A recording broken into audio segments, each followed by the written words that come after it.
Ce qui s'est passé dans le chapitre 9.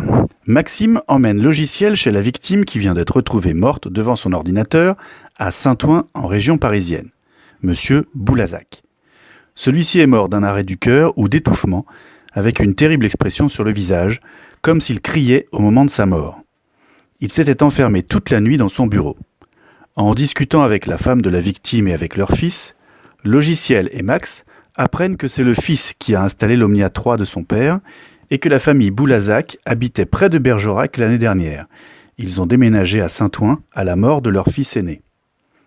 Monsieur Boulazac avait aussi un Omnia 3, avec un lecteur de CDX, et il avait un code d'accès pour l'allumer. En observant le bureau de la victime, Logiciel trouve bizarre que l'ordinateur soit placé dos à la fenêtre, avec un reflet gênant qui empêche de bien voir l'écran. Dans l'agenda de Monsieur Boulazac, Logiciel est surprise de trouver le nom de 3 autres victimes, Lavigne, Bron et Marouani. Ce qui s'est passé dans le chapitre 10. Dans ce chapitre, le commissaire Delumeau apprend à Logiciel qu'elle est détachée sur l'enquête. Elle appelle Germain dans le sud de la France pour lui annoncer cette bonne nouvelle et aussi pour lui donner des informations sur la mort de la dernière victime, Monsieur Boulazac. Germain lui fait part de ses dernières recherches.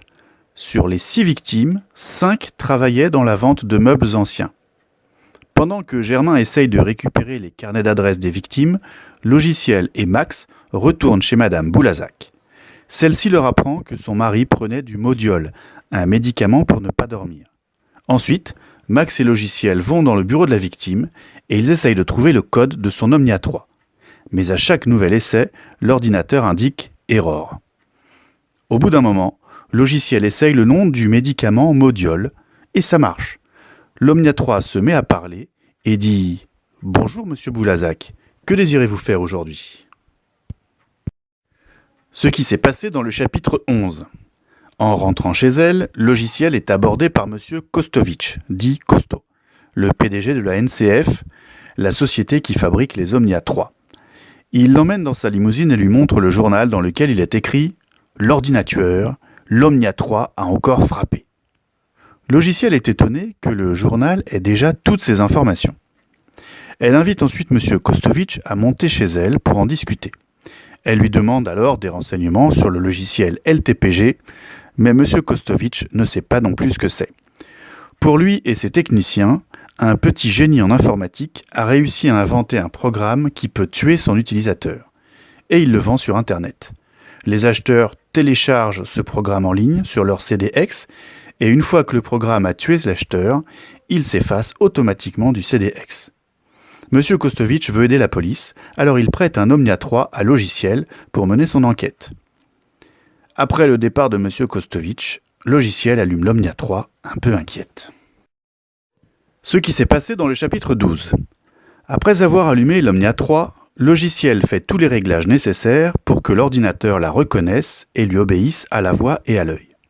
Le lendemain, Logiciel, Max et Germain font chacun de leur côté des recherches chez les victimes pour trouver les traces d'une annonce concernant la vente du programme LTPG. Logiciel finit par trouver dans l'agenda de Monsieur Bron un message écrit à la journée du 3 mars. Voici le message.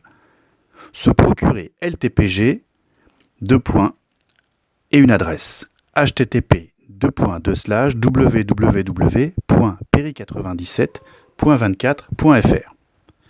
En même temps, de son côté, Germain trouve une annonce pour acheter le programme LPTG dans un journal de petites annonces. La petite annonce est la suivante. Procurez-vous des œuvres anciennes uniques à des conditions exceptionnelles. Amateurs s'abstenir. Joindre sur Internet http://www.peri97.24.fr et demander le programme LPTG. Max, de son côté, a trouvé exactement la même annonce, mais cette fois, c'est dans un magazine sur les belles maisons.